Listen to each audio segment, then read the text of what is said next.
Pues por la gracia de Dios estamos aquí, hermanos. Gracias a Dios porque nos permite una vez más compartir la palabra de Dios y es para mí un privilegio poder hacerlo. Ustedes saben cuánta necesidad hay de la palabra de Dios. Así que les voy a pedir que tengan ahí en sus Biblias, abran sus Biblias, ténganla ahí en Romanos. Por favor, vayan ahí a Romanos. Capítulo 8, pero vamos a ver desde el principio porque, como ustedes saben, volvemos nuevamente con esta parte que para mí es un privilegio regresar a Romanos 8, que habíamos comenzado desde el 3 de marzo, no sé, yo sé que no tienen que seguirme exactamente a mí, ¿verdad? Y como si fuera algo especial, pero sí la palabra de Dios, ¿no? Si algún día escuchaste ya Romanos, lo estuve dando del versículo prácticamente del 1 al 3, y en aquel entonces yo le puse libres de la condenación, libres de la condenación. Y resulta que ahora no puedo parar con este capítulo. Y para mí también es un privilegio nuevamente regresar a Romanos capítulo 8 y continuaremos con este capítulo hasta el final, primero Dios, si Dios me lo permite. Todo el capítulo 8 es fascinante para mí. El libro de Romanos es como, lo decía un comentarista, como una piedra preciosa. Se le puede subir un poquito más aquí, o yo me lo subo, o de plano me lo meto a la boca, yo no sé. Algo voy a hacer, ¿verdad? Bueno, les decía que Romanos es como una piedra preciosa en un anillo. Ustedes han visto eso, ¿no? Cuando ven en películas, ¿no?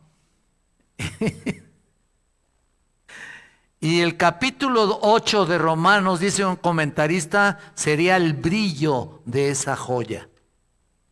Fíjate qué bello, ¿no? Qué bello.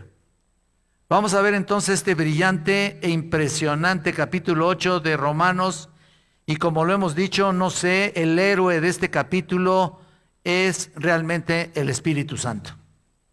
Por eso estábamos cantando todo lo relacionado, lo que más podemos encontrar del repertorio, hablando de la canción del Espíritu, por ejemplo, o deja que el Señor te envuelva en su espíritu de amor, ¿no? Por eso cantábamos eso. Y como ya saben ustedes, siendo el héroe de este capítulo, básicamente este capítulo detalla su trabajo maravilloso y sorprendente en los cristianos. Otra vez lo repito, este capítulo detalla el trabajo maravilloso y sorprendente para nosotros en este libro, en particular en este capítulo, ¿no?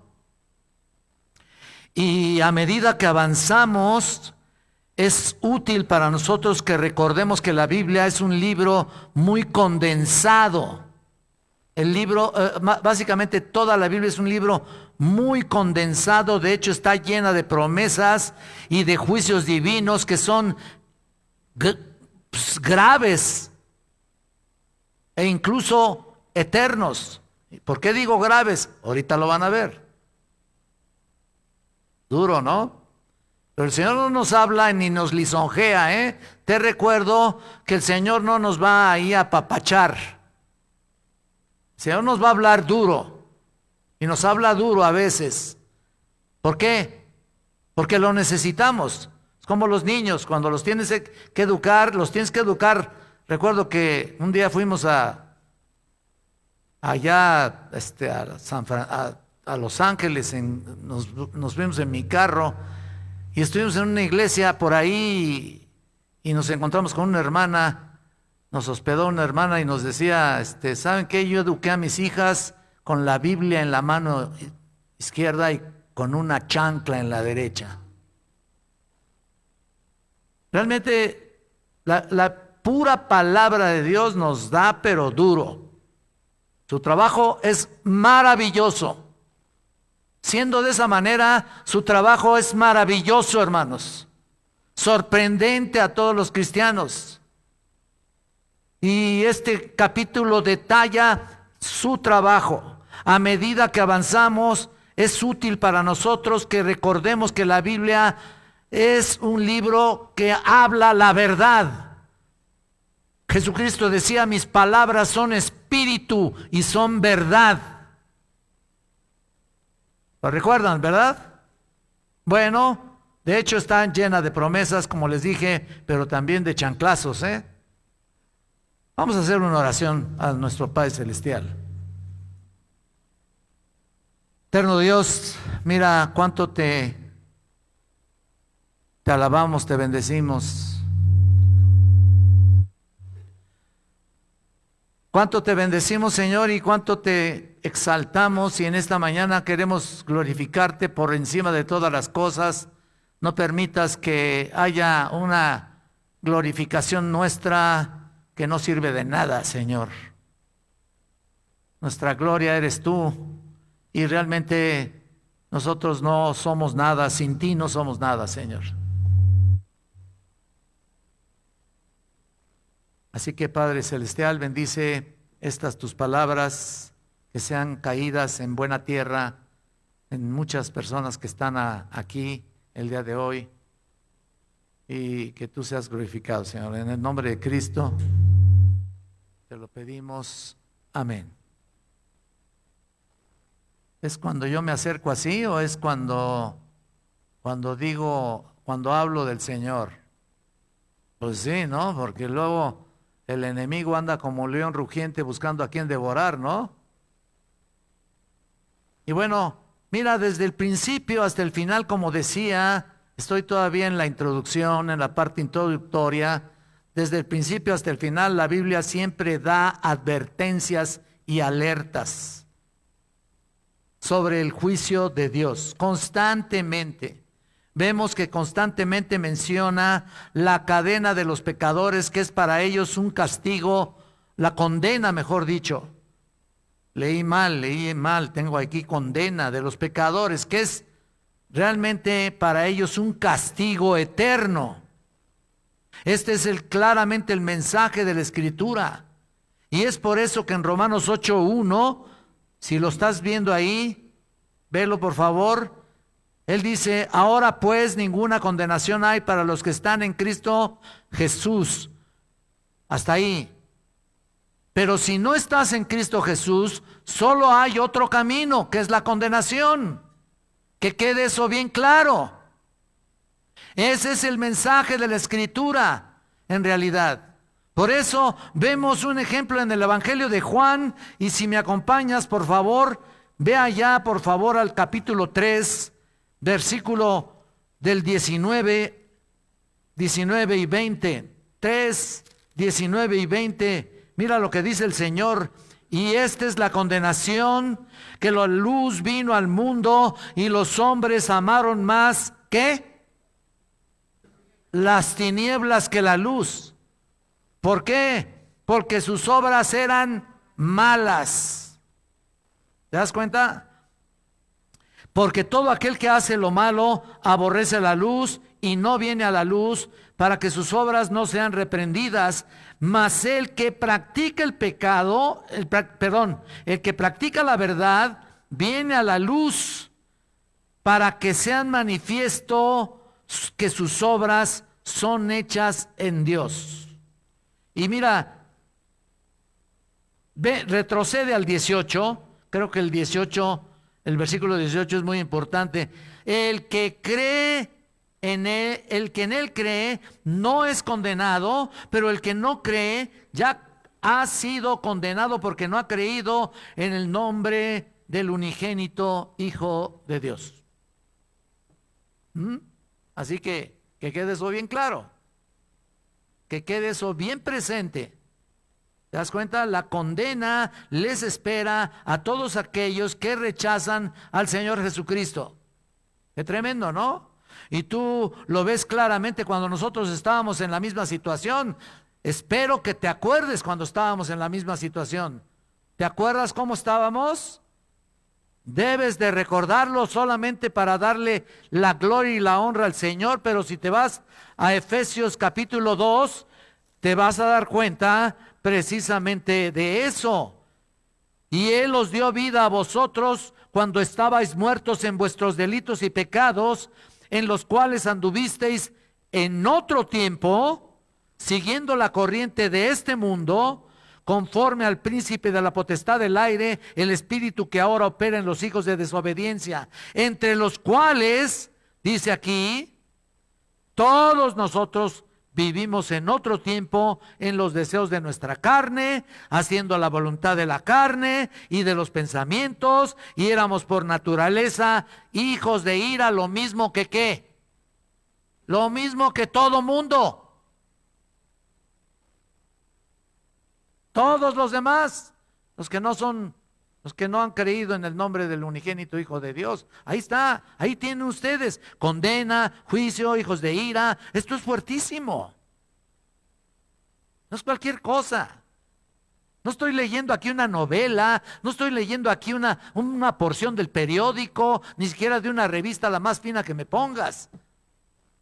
No, estoy leyendo la palabra exhalada por Dios para todos nosotros.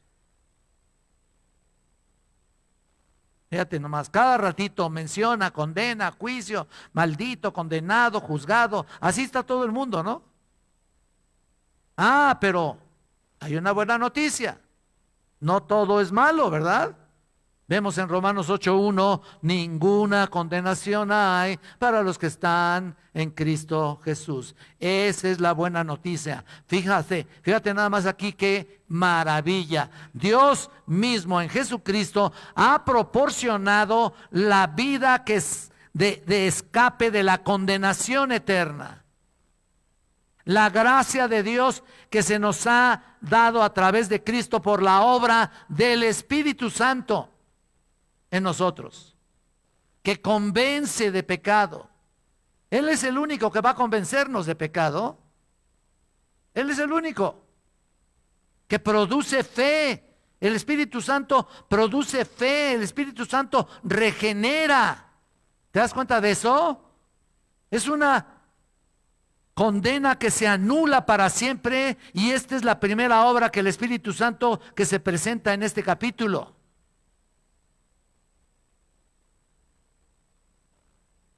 Se regenera. ¿Por qué? Porque el Espíritu Santo entra a nosotros.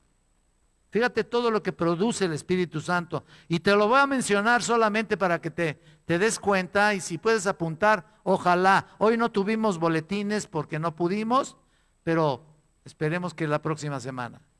Pero fíjate, todo lo que produce el Espíritu Santo, produce fe, regeneración por medio del nuevo nacimiento, por medio del Evangelio, que luego produce convicción, seguridad y permanencia en Cristo. Eso es vivir conforme al Espíritu. Otra vez, convicción, seguridad, permanencia en Cristo.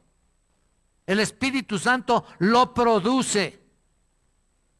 Todas las bendiciones de la salvación vienen a nosotros, y todo esto se convierte en el tema de este capítulo. El Espíritu Santo nos libera del estado de condenación. El Espíritu Santo nos libera del pecado y de la muerte. El Espíritu Santo nos ayuda a cumplir la ley. El Espíritu Santo cambia nuestra naturaleza. Perdón. El Espíritu Santo nos da poder para la victoria sobre el pecado. El Espíritu Santo confirma nuestra identidad como hijos de Dios. El Espíritu Santo garantiza nuestra gloria eterna. El Espíritu Santo nos ayuda a nuestras oraciones. Incluso cumple la voluntad de Dios en nosotros. Fíjate todo eso. Todo eso es el mensaje del capítulo 8 que vamos a estar estudiando. ¿Ok? Por eso a partir del 28 hay un crescendo de alabanza como ningún otro hay en el Nuevo Testamento, hasta la culminación de una doxología maravillosa de adoración. O sea, pero noten ustedes que aquí, así que vimos en la última vez, observamos en Romanos 8, cuando todo comienza y vimos desde el versículo 1 los incisos que el Espíritu Santo nos libra de la condenación, número 1. Y también vimos en el número 2, vimos que el Espíritu Santo nos libera del pecado y de la muerte. Estábamos bajo maldición, destituidos de la gloria de Dios. Por eso vamos a darle lectura. ¿Qué pasa?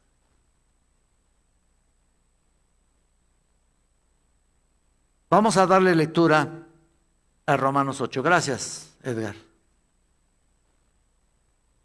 Regresamos a este pasaje maravilloso, pero vean el 2. Porque la ley del Espíritu de vida en Cristo Jesús me ha librado de la ley del pecado y de la muerte. Porque lo que era imposible para la ley, por cuanto era débil por la carne, Dios, enviando a su Hijo en semejanza de carne de pecado y a causa de pecado, condenó al pecado en la carne. Pablo nos dice que la primera gran obra del Espíritu en la condición que teníamos era de librarnos del pecado y de la muerte.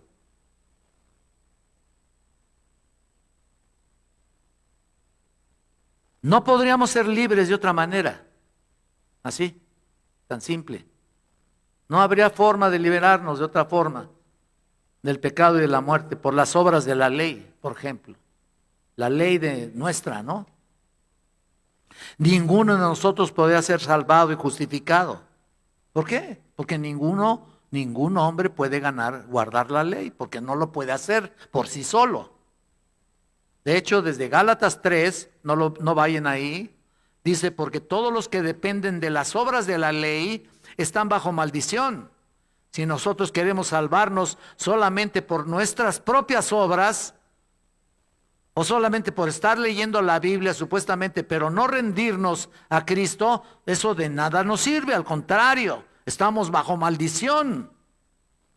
Y que por la ley ninguno se justifica para con Dios, dice Gálatas. Con eso está cerrando el versículo aquí, Pablo, aquí en Gálatas 3. Y luego vimos en Romanos 8:3, librados por medio de la sustitución, porque somos librados por medio de la sustitución porque era imposible para la ley, lo que era imposible para la ley, ¿lo estás viendo? La ley no podía librar a nadie, otra vez por sí sola, ni justificar a nadie, aunque era santa, justa, es santa, justa y buena. Era débil por medio de la carne, o sea, tratar de hacer cosas buenas solamente por nuestros propios medios. Es decir, para que quede claro, nadie puede ser salvo tratando de cumplir la ley, porque la corrupción pecaminosa de la carne hace imposible a la ley para salvar a los hombres. ¿Me explico, hermanos? Nada, la ley no podía hacer justo a nadie. Hasta que Dios envió a su Hijo, a su propio Hijo, en semejanza de carne, o sea, la encarnación aquí está, en semejanza de carne de pecado, y como ofrenda por el pecado, condenó al pecado en la carne. Y esto se realiza mediante el trabajo de la sustitución. Él vino a sustituirnos. Lo que nosotros merecíamos, Él vino y nos redime o nos perdona, y Él recibe toda la ira de Dios en su cuerpo. Y ahí está. Él vino como hombre, pero no un hombre pecador. Él nunca pecó para nada, fue apartado de los pecadores, santo, inocente y sin mancha. Pero Él vino y tomó nuestro lugar. Él era el cordero sin mancha que Dios ofreció por el pecado en la cruz.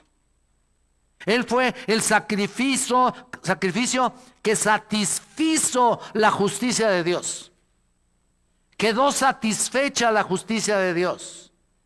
Él llevó en su cuerpo nuestros pecados en la cruz, y a causa de su obra de sustitución que celebraremos en la mesa del Señor, normalmente celebramos, pues cuando lo hacemos, la salvación puede ser llevando a nosotros a través del Espíritu Santo, y recordar, es un acto súper solemne de la mesa del Señor.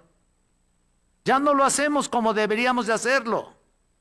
Hay una solemnidad que tenemos que tener ahí, aunque solamente sean elementos recordatorios o sean símbolos, no importa. Entonces ahí recordamos, y significa que condenó al pecado en la carne. ¿Cuál carne? La de Él. Y fue tan grande y poderosa que por el poder del Espíritu fuimos librados del poder del pecado y de la muerte. Es lo que hizo. Entonces, imagínate nada más. Hay una historia que quiero contarles aquí la tengo apuntada, no se me olvida, y por lo mismo lo tengo aquí apuntada, que ilustra muy bien esto. Otra vez, envió a su Hijo en semejanza de carne, de pecado, en nuestro lugar. Y escucha esto. Esta es una historia asombrosa que ilustra esto de una manera inolvidable. Dice que había un guardia que estaba a cargo de la subida y bajada del puente levadizo que cruzaba un río grande. Y un día el guardia decidió llevar a su hijo con él a trabajar, para que pudiera pasar el día juntos, ellos dos pudieran estar juntos, ¿no? A pesar de que el trabajo de levantar y bajar el puente puede no parecer muy difícil, requiere realmente una sincronización ahí precisa. A las 4 de la mañana todos los días el puente tenía que ser levantado para permitir al ferry, ¿se acuerdan, no? El puente que se levanta para permitir al ferry pasar por abajo, ¿no? Pero también por arriba pasaba un tren, ¿no? Entonces, mira, a las 4:15 tenía que ser bajado para permitir al tren de pasajeros cruzar ese puente. Bueno, en ese día, después de que el puente había sido levantado, el guardia, sin querer, había permitido que su hijo pequeño saliera hacia el puente para tener una mayor vista del ferry, ¿no? Que estaba pasando, ¿no? Ya que pasaba por abajo del puente levadizo levantado. Pero para su horror, vio a su hijo resbalar y caer en los engranes del puente levadizo. En los engranes, lo que levantaba el puente. El muchacho estaba tan enredado en los engranes que era incapaz de levantarse por sí mismo. Y el padre se dio cuenta de que no tenía tiempo para rescatar a su hijo antes de bajar el puente para que pasara el tren. El padre hizo todo lo que pudo en esos momentos siguientes, pero no llegó a ninguna solución. Así que se enfrentó a un dilema increíble. Fue en ese punto que el padre se conmovió al oír el silbido del tren, advirtiéndole que ya venía. Ya estaba a punto de llegar. Una mirada a su reloj reveló que tenía unos pocos minutos para bajar el puente y tenía dos opciones. Por un lado, podría salvar a su hijo, y es probable que matara a todas las personas que venían en el tren. Por otro lado, podía bajar el puente y salvar a la gente a costa de la vida de su propio hijo. ¿Me estoy explicando, hermanos?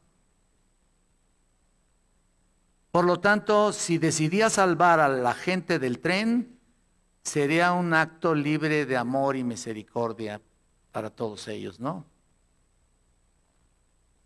Pero la muerte de su hijo era una necesidad absoluta. No había otra manera.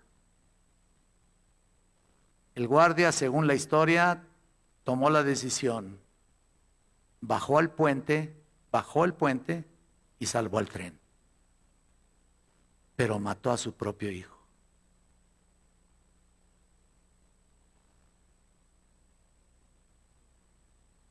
Piensen exactamente lo que Dios hizo con su propio hijo. De la misma manera, Dios el Padre dio a su único hijo para morir por nuestra salvación, para nuestra salvación eterna. Dios no nos debe nada, pero libremente, por su gracia incomparable y misericordia, entregó a su hijo por nosotros. Y por esa obra de Dios, el Espíritu fue capaz de liberarnos de la ley del pecado y de la muerte y darnos lo que el versículo 2 llama aquí la ley del Espíritu de vida en Cristo Jesús. La ley del Espíritu de vida en Cristo Jesús. Vivimos porque Él murió, hermanos. Tenemos que tenerlo todo el tiempo. Quizá yo soy muy apasionado de este tema y constantemente me aferro a seguirlo enseñando y seguirlo predicando. Vivimos porque Él murió y el Espíritu Santo aplicó su muerte para nosotros. Alabamos a Dios por la obra del Espíritu Santo en nuestras vidas. Ahora, noten ustedes que desde el 3 de marzo que vimos este tema, los primeros 3 versículos, pues ya otra vez les repito, en primer lugar vimos que el Espíritu Santo nos libra de la condenación, en segundo lugar nos libra del pecado y de la muerte, y también vimos en tercer lugar que nos libra por medio de la sustitución. Pero ahora el cuarto lugar, el Espíritu Santo nos da, en el cuarto lugar, liberación por medio de la justificación. Y vayan al versículo 4. Para que la justicia de la ley se cumpliese en nosotros. ¿Lo están viendo? La justicia de la ley se cumpliese en nosotros. Hasta ahí ahorita. Si vamos a tener una relación con Dios, si vamos a entrar en comunión con Dios, tenemos que seguir su ley. Tenemos que tener hechos justos. Y eso es precisamente lo que ocurre. Esto es una cosa muy importante para entender. Debe haber el cumplimiento en nosotros de las justas demandas de Dios. La pregunta es, ¿cómo podemos cumplir la ley de Dios? Incluso si ponemos nuestra fe en Jesucristo, somos imperfectos también. ¿Por qué? Porque todavía estamos luchando con nuestra carne. Todavía nuestra carne es un obstáculo. ¿Se dan cuenta? Una carne caída todavía. Y todavía no es redimida esta carne. Así que, ¿cómo podemos cumplir con la ley? Recuerda que hay 2 leyes. Porque la ley del Espíritu de vida, dice el versículo 2. Así que, ¿cómo podría cubrir, o mejor dicho, ¿cómo podría cumplir una exigencia de la ley? Yo me refiero a mí, la ley santa de Dios, para que eso fuera agradable delante de Él. La respuesta solo fue de una forma, que es mediante la imputación de la justicia de Jesucristo a nosotros. Dios nos ve como si viviéramos su vida perfecta. Fíjate nada más qué cosas hace el Señor. Dios nos ve como si viviéramos su vida perfecta, y en la cruz Dios vio a Cristo como si Él hubiera vivido nuestra vida imperfecta. ¿Se dan cuenta? nuestra vida pecaminosa. En la cruz Él trató a Cristo como si hubiera vivido nuestra vida pecaminosa, y en la salvación Él nos trata a nosotros como si hubiéramos vivido la vida perfecta como Cristo. Qué cambio, ¿no? Ahora sí que qué cambalache, ¿no? Maravilloso esto. Todavía no entra de una manera clara a mi mente cómo pudo hacer eso el Señor.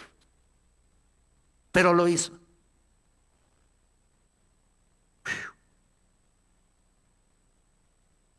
Él nos trata a nosotros como si hubiéramos vivido la vida perfecta, y como te dije hace algún tiempo, la razón por la que Jesús vivió una vida perfecta en esos años antes de morir fue, escucha, la vida perfecta que Jesús vivió en esos años antes de morir fue para imputarla a nuestra carne, a nuestra cuenta. A nuestra cuenta. Así que la plenitud de su justicia, de la justicia de Jesucristo que nos concede, se cumplió en su vida terrenal hace 2000 años. Esa es la increíble realidad de la obra del Espíritu en darnos a nosotros la justicia de Dios cumplida en la ley. Nunca podríamos hacer ninguna de esas cosas por nosotros mismos. Nada podríamos hacer. Pero por el Espíritu somos libres del pecado. Eso debe darte gusto. Por el Espíritu somos libres del pecado. Amén. Del pecado y de la muerte. Y solo así somos capaces de cumplir la justicia de la ley de Dios. Perfectamente. Ahora, en quinto lugar, mira, ve, el Espíritu Santo también lo que hace. Nos libra por medio del cambio de nuestra naturaleza. Y cogemos también la otra parte del versículo 4. Ya leímos para que la justicia de la ley se cumpliese en nosotros. Y luego en esta parte vemos lo que falta del versículo, que no andamos conforme a la carne, sino conforme al Espíritu. ¿Estás conmigo? Ok, correcto. Él cambia nuestra naturaleza. Ahora estamos llegando a lidiar con algunos de los elementos tremendamente importantes de esta transformación salvadora. Siempre estamos lidiando con algo, ¿no? Por supuesto que sí. Ahora nos ha dado una nueva naturaleza, una nueva disposición, un nuevo principio de vida operativo, y no hay tal cosa como la justificación, que es la declaración forense en el nuevo estado de imputación en los que andamos conforme a la carne. Los que ya no andamos conforme a la carne, sino conforme al Espíritu. Y que te quede eso bien claro. Y el hecho de que no andas conforme a la carne es de que ya no estás haciendo lo que antes hacías. El hecho de que ya no andes conforme a la carne es que has dejado tus pecados atrás. Tus pecados se han imputado a Jesucristo y Él nos ha imputado su justicia. Mira nomás qué cambio, ¿no? Es lo que te decía. Aquí la palabra andamos, que dice en el versículo 4, que no andamos conforme a la carne. La palabra andamos es la palabra paripateo en el griego. Y es muy importante y se refiere a una costumbre habitual. El paripateo es una costumbre habitual o una inclinación a un cierto estilo de vida que no debe cambiar, que no debe retroceder. No estoy diciendo que vamos a ser perfectos totalmente. Todavía tenemos una naturaleza humana, todavía estamos en este cuerpo y en momentos podemos estar cambiando y en momentos estamos debilitados y cometemos algún pecado. Por supuesto. Pero de inicio el Espíritu Santo nos da la oportunidad de que ya no caminamos, ya no somos dominados por la carne de pecado, ya no nos domina. De hecho, en Efesios 2:10 dice, porque somos hechura suya, creados en Cristo Jesús. ¿Te acuerdas? Correcto. Esa es la nueva creación, la regeneración, la participación de la conversión. Y fuimos creados en Cristo Jesús para buenas obras. No nos salvamos por las obras, pero una vez que eres justificado, haces obras. Las obras que el Señor dejó establecidas para que anduviésemos en ellas. ¿Qué estás haciendo para Cristo? ¿Qué haces para Él? De la salvación que te dio, ¿qué estás haciendo con ella? ¿O tienes nada más un banderín que le hace así? Soy cristiano. ¿Eso? ¿Eso es lo que estás haciendo? Tú sabrás. En Tito 2:14 dice, Dios ha purificado para sí un pueblo propio, celoso de buenas obras. Fíjate nada más. Celoso de buenas obras. Nos ha cambiado, hemos sido purificados por eso. Nuestra naturaleza ha sido alterada. Esta es la obra de la santificación. Es un procedimiento, hemos sido transformados y el Espíritu no solo nos libera del pecado y de la muerte, no solo nos permite cumplir la ley de Dios por medio de la justicia que nos imputa, sino que el Espíritu Santo ha cambiado nuestra naturaleza. Que te quede bien claro eso. Mira, solo hay dos clases de personas en el mundo: los santos y los que no lo son.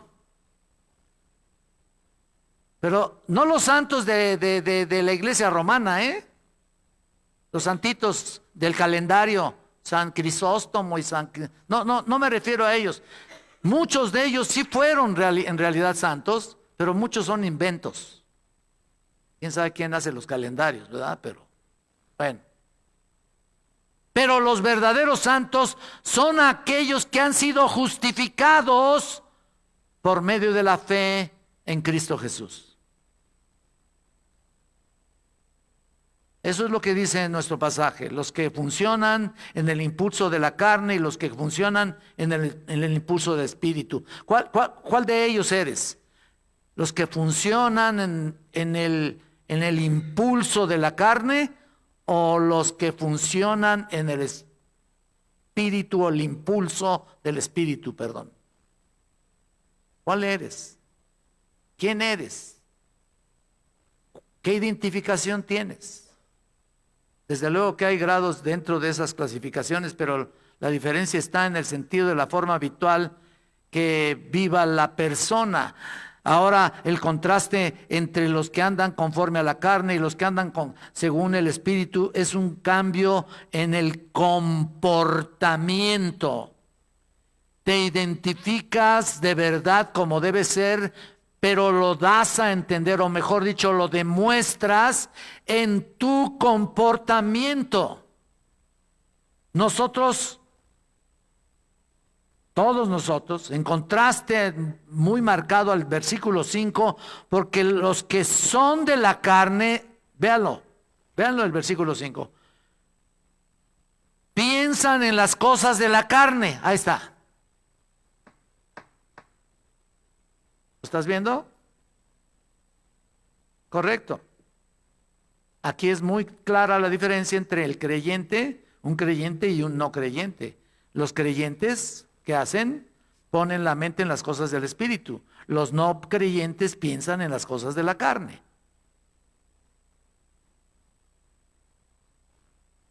Eso no podría ser más claro.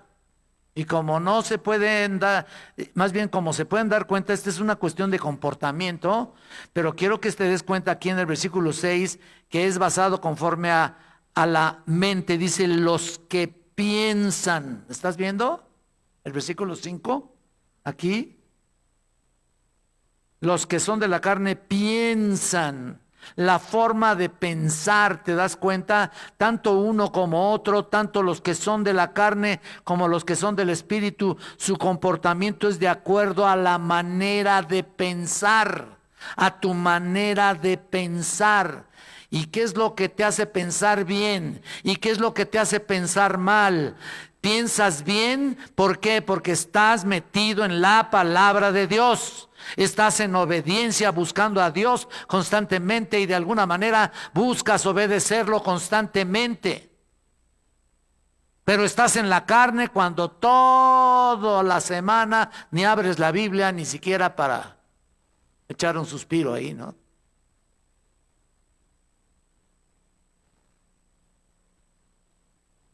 Ves Juan 3:16 y suspiras, ¿no? Ay, qué lindo.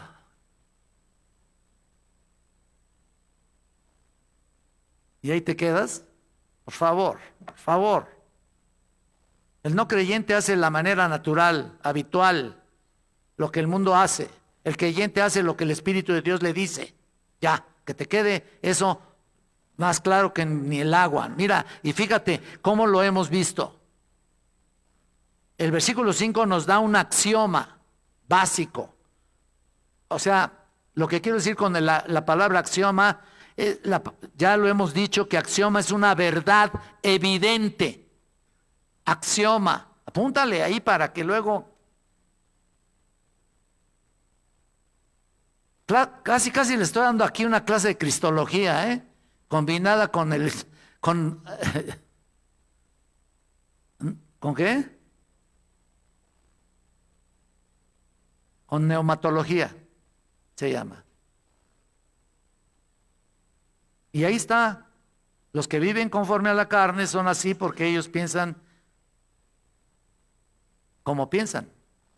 Es en su manera de vivir, fijan su mente en las cosas de la carne, en otras palabras, viven carnalmente, viven en sus pecados y son indulgentes, lo hacen porque eso es lo que piensan y lo hacen porque es su naturaleza, ¿ya? Simple y sencilla, ¿no? Porque eso es lo único que saben hacer. Ellos no conocen a Dios, no pueden entender a Dios. Inventan ahí un montón de cosas. No están conectados a Dios en absoluto. Pueden ser religiosos, pueden ser ateos, lo que quieras, pero no conocen a Dios. Y simplemente lo que hacen, no pueden agradar a Dios. Los que hacen esto. Y Pablo está hablando un patrón en una vida de una persona que vive prácticamente en la carne. Cuando dice los que piensan, también no les dije el término en griego, pero es la palabra proneo. Es un verbo presente. Presente porque fue puesto desde el principio y va a durar todo el tiempo.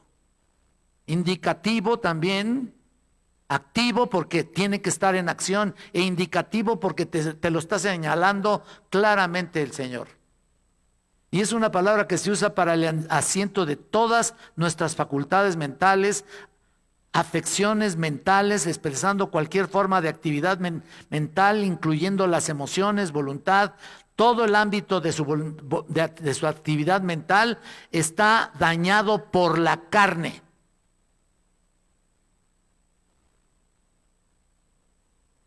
Es un control dominante en ellos. No pueden hacer nada bueno. Yo no digo que no hay gente buena. Claro que sí hay gente buena. Moralmente hablando, pues sí, hacen cositas y buenas, ¿no? Pero eso no los va a llevar al cielo. Eso no los va a llevar a ningún lado. No serán justificados. Al contrario, mientras más traten de cumplir actos buenos para ser reconocidos, más se condenan.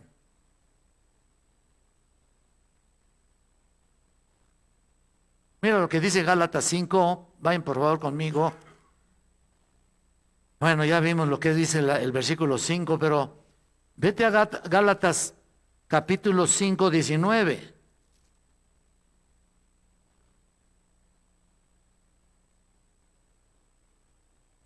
para que te des cuenta en lo que piensa la gente y tú me dirás si esto es actual, muy antiguo, ya no se usa, todo lo que quieras decirme. Gálatas 5:19 dice, y manifiestas son las obras de la carne, escucha, que son adulterio, fornicación, inmundicia, lascivia, idolatría, hechicerías, enemistades, pleitos, celos, iras, contiendas, disensiones, herejías, envidias, homicidios, borracheras, orgías y cosas semejantes, fíjate, cosas parecidas, por decir así, a estas, acerca de las cuales os amonesto, como ya os lo he dicho antes. ¿Sabes qué es amonesto? Lo regaño. A veces a mí me dicen, oye, estuviste muy duro, muy fuerte. Bueno, no es lo que digo yo, es lo que dice el Señor. Mira lo que dice Pablo aquí, a los Gálatas. Os amonesto, como ya os lo he dicho antes, que los que practican tales cosas no heredarán el reino de Dios.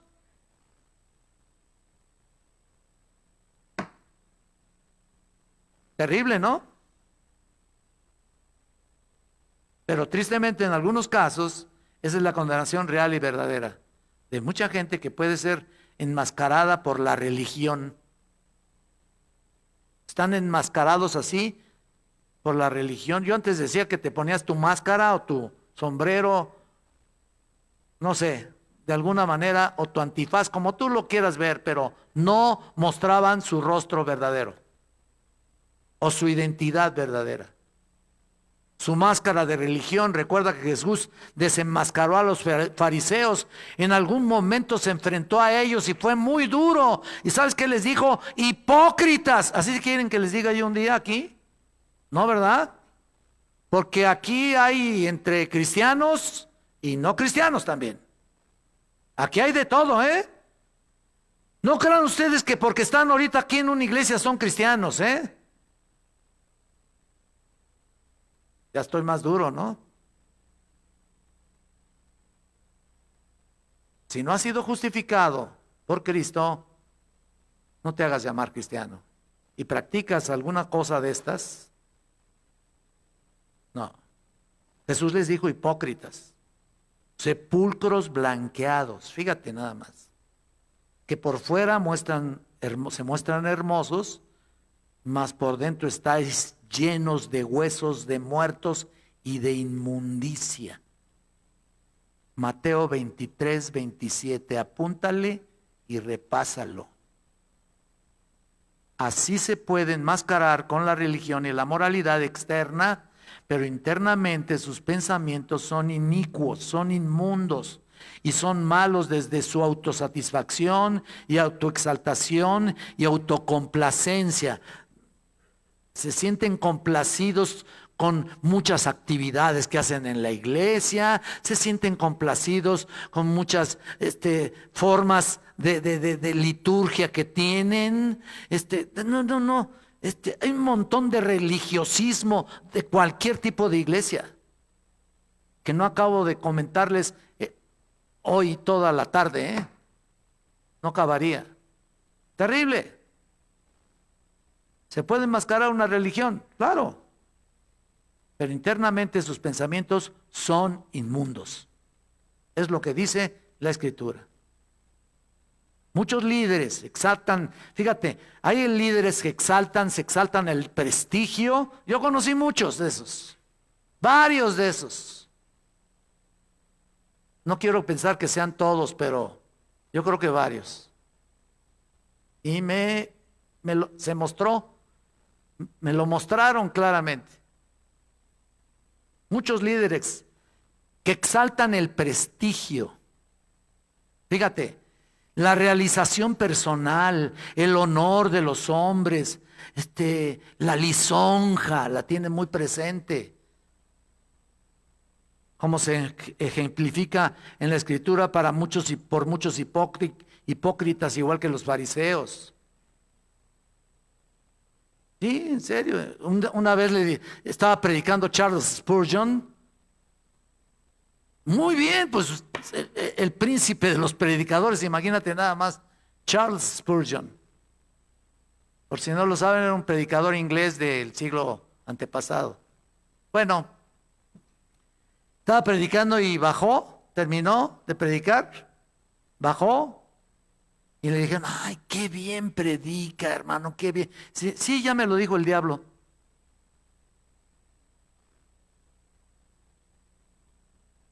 ¿Sabe una cosa? Eso de adular a un predicador, a un líder, es lo peor.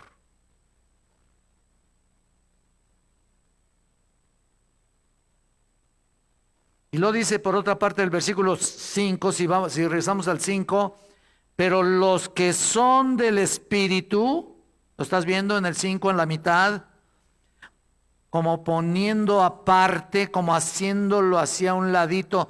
Tú eres de acá. Los que son del Espíritu implica poner la mente en las cosas del Espíritu.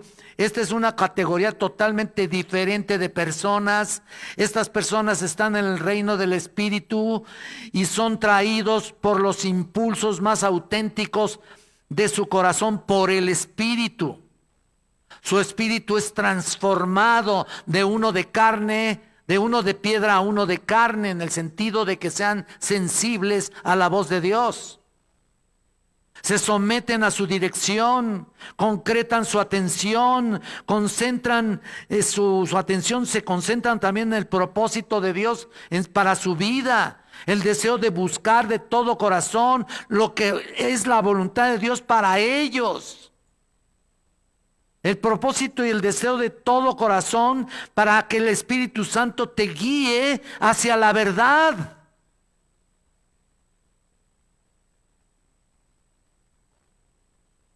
Y esto es importante. Les encanta lo que Él ama. Les encanta, o sea, a estos que siguen la verdad, les encanta lo que Dios ama. Eso es lo que significa cuando dice que buscan las cosas del Espíritu. Esto es la disposición del creyente porque el Espíritu Santo ha cambiado su naturaleza. Eso es muy importante hacer notar porque podemos estar confundidos si las personas son cristianas o no. Claro que nadie debería estar confundido en cuanto a nosotros, ¿no? Esto no significa que todos los que alguna vez en el pasado hicieron alguna decisión o profesión de fe o declaración pública de su fe en Cristo Jesús o en acto público o repitieron algunas palabritas o llenaron una tarjetita o pasaron al altar como se utiliza en muchas iglesias y pasan los hombres así creyéndose superiores a ellos y les imponen manos y se caen y hablan en lenguas y todo eso. ¿Qué es eso? ¿Dónde está eso? Sucedió una vez y ya. Y tuvo un propósito. Pero vean ustedes todo lo que hacen. El punto es de que nos fijamos en su vida, en su comportamiento, y te puedo asegurar, te vas a su vida cotidiana y son un desastre. Aún secretamente hacen cosas terribles, pero nunca lo harán secretamente para Dios. Bueno, tú puedes decir, bueno, pero también los cristianos pecamos, ¿no? Sí, claro que sí. Por supuesto, todavía nuestros cuerpos no han sido, como dije, redimidos y a pesar de todo, a pesar de que nuestra vida está cambiada, todavía tenemos la tendencia de hacer algún tipo de pecado. Pensamos mal de la gente, hablamos, murmuramos más de la cuenta de la gente, murmuramos en la iglesia. Somos desordenados en nuestra vida espiritual. No somos puntuales. Eso es pecado. Y le echamos la culpa a todos, menos a nosotros. Y hay cristianos que odian a la suegra. Pobrecita suegra, pues qué culpa tiene, ¿no? ¿Oyeron la risa de mi mujer? No, les digo una cosa, yo quiero muchísimo a mi suegra. A pesar de que no tiene una educación formal, ni siquiera, yo creo que llegó hasta sexto, ¿no? No sé. Igual que mi mamá, ¿eh? Mi mamá está igual, ¿eh? Igualita. Entonces, pero tiene una sabiduría increíble que Dios le ha dado. Entonces, te digo, ¿qué pasa con aquellas personas que tienen odio contra las personas que están cerca de ellos, con los que trabajas, con los que lidias, con tus vecinos? Ya te tienen harto los vecinos, qué sé yo, un montón de cosas que hacemos y estamos supuestamente llenos del Espíritu Santo. ¿Qué resultado está ahí, eh? ¿Por qué decimos que tenemos el Espíritu Santo si no se ve? Bueno, no estoy diciendo que se vea el Espíritu Santo, me refiero si no se ve en tus actos, en tu comportamiento, no se ve. Hoy estamos en esto. El Espíritu y la carne se oponen entre sí para que no hagáis lo que quisierais, dice la Biblia. Correcto. Pero aquí el ocuparse de la carne, porque la mente puesta en la carne es muerte. Aquí lo dice el versículo 6, porque el ocuparse de la carne es muerte, pero el ocuparse del Espíritu, ¿qué? Es vida y paz. Fíjate nada más, ahí está el estado de las dos cosas, de las dos tipos de personas. En el caso de la mente puesta en la carne, la muerte es el resultado. No dice que en el camino que lo lleve hacia la muerte, dice que es muerte, punto, se acabó. No es que van a morir ahorita y se van a caer muertos, no. Pero si no te arrepientes y si de verdad no vienes al conocimiento del Evangelio de Jesucristo, y si de verdad no recibes a Jesús y le pides perdón con todo tu corazón y le dices, Señor, perdona mis pecados. Quiero conocerte, quiero hacer las cosas que tú quieres que yo haga. Quiero recibirte en mi corazón, Señor. Quiero ser salvo de la condenación. Y tú dirás, ¿qué condenación? Una condenación que Dios planeó, por cierto, por supuesto, para todos los que no serían salvos. La condenación de su propia ira. La ira de Dios. Lo que leímos en Efesios 2:1. Ahí está. Estar muertos en términos de ser completamente insensibles. Pero los que se entregan a los placeres viviendo en la carne, pues ¿qué quieres que pensemos de ellos? Aún como creyentes, están terribles, ¿no? Y dice otra vez el versículo 6, pero el ocuparse del Espíritu es vida y paz. En realidad significa ocuparse, es ponerse o poner la mente en las cosas del Espíritu. Equivale a tener vida y paz. Primero tener vida. ¿Qué significa eso? Estar vivos para Dios. Al llegar a Jesucristo hay un cambio espiritual por medio del Espíritu Santo. Claro, nos da vida. Estábamos muertos, ahora estamos literalmente vivos. Fuimos resucitados juntamente con Cristo. Estábamos muertos, Él es el único que pudo resucitarnos. No hubo nada que nos diera vida nueva. Aunque estuvieras en la religión que estuvieras, incluso en la cristiana. Tan solo por venir, asistir y dar tu diezmo, tu ofrenda, como lo manejan algunos, diezmo, mira, tu ofrenda, lo que sea. Eso no te va a hacer salvo. No te va a hacer salvo. Lo que te va a hacer salvo es simplemente que te entregues a Cristo, realmente que reconozcas la santidad de Dios, número 1. Número 2, que reconozcas tus pecados. Y número 3, que te arrepientas de ellos. Y le que entregues tu vida para que tengas paz. Mis palabras son espíritu y son vida.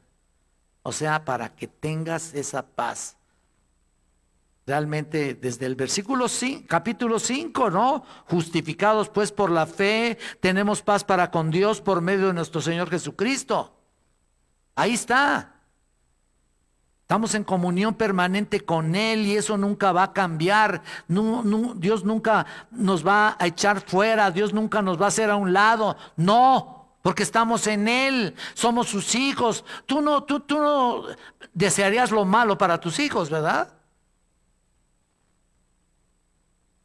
Ni Él para con nosotros. Ahí está. Tenemos la paz de Dios que sobrepasa todo entendimiento, porque en la situación en la que te encuentres, en la situación en la que estés viviendo, si eres un cristiano que está luchando con su carne, si eres un cristiano que está viviendo en situaciones difíciles, que a veces son insostenibles porque no puedes. Si eres un cristiano que está luchando ahí, pero quieres hacer la voluntad de Dios, tienes que declarárselo a Él. Tienes que decírselo. ¿Para qué? Para que tengas paz suficiente en tu corazón. De lo contrario, lo puedes encontrar en cualquier lado. Puedes encontrar paz en un sillón muy reclinable, ¿no? Ves tu novela predilecta o en una pastilla que te dé paz. Pero eso no es el caso. La paz es de tu corazón, de tu mente, que tiene que estar en relación directa con el Padre de las luces, el Dios soberano del universo. Si no es así, no estás en paz. Que pase lo que pase, debes estar en paz. Mira, yo estos días le pedí perdón a Dios. Mi madre estuvo muy enferma y yo decía, estaba muy inquieto. Y después se compuso y ahí está la viejita. Mejor. Pero luego le dio COVID y luego aparentemente no tuvo nada y ya la querían dar de alta. Yo dije, todo esto es un tratamiento para mí, para mi vida, para mi esposa, para mi familia. Dios nos está mostrando una dependencia más profunda, más sólida con Él que con las circunstancias de la vida. Pase lo que pase, debes de tener paz. ¿Quieres tenerla ahora? Aquí la paz también en Romanos 5, justificados pues por la fe tenemos paz para con Dios. Esa palabra paz es la palabra eirene en el griego. Y es una paz que puedes estar en medio de una guerra, por decirte así, y tú estás en paz. ¿Quieres tener paz? Si hay algunas personas que todavía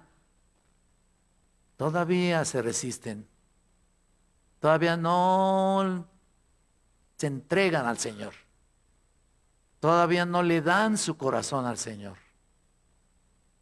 Esta es la oportunidad, y para todos los cristianos también esta es la oportunidad maravillosa. Como dice aquí la palabra de Dios, para tener la oportunidad de ocuparnos en el Espíritu, ocuparse del Espíritu, que es vida y paz. Padre, Señor mío, delante de tu presencia, Santo Dios, estoy poniendo en tus benditas manos la vida de mis hermanos, la vida de las personas que nos visitan, la vida de cada uno de los que están aquí, Señor. Clamamos a ti, Padre Celestial, para que nos des la oportunidad, Señor, de ver almas que vienen a convertirse aquí adentro, aquí en este lugar. No es el lugar en sí lo que es santo, es los que conforman la iglesia de Jesucristo, que son los santos, los cristianos verdaderos, entregados a ti, Señor. Por eso ponemos esto, Padre Celestial, y vemos estos versículos tan importantes para entender que solamente tú nos das vida y paz. Y que estas personas que vienen por primera vez se entreguen hoy, Señor, ahí en su corazón, que sea lleno de paz y de alegría. Paz verdadera que sobrepasa entendimiento. ¿Por qué? Porque puedes estar en cualquier sitio y no, aún en un sitio alegre, y no tener paz. Esta tarde ya, Señor, invitamos a todas las personas que quieran realmente tener paz, vida y paz en su corazón, que le pidan perdón de sus pecados al Señor. Pídanle perdón de sus pecados. Arrepiéntanse de sus pecados en estos momentos. Aún los cristianos que estamos aquí. Perdónanos, Señor, por no tener una perspectiva correcta de lo que es esto, lo que es andar en el Espíritu, lo que es vivir en el Espíritu, lo que es depender de tu palabra. No tenemos una correcta interpretación, una correcta actitud o un correcto resultado, porque no lo hemos aplicado correctamente a nuestra vida. Perdónanos, Señor. Pidámosle perdón, hermanos. Perdónanos.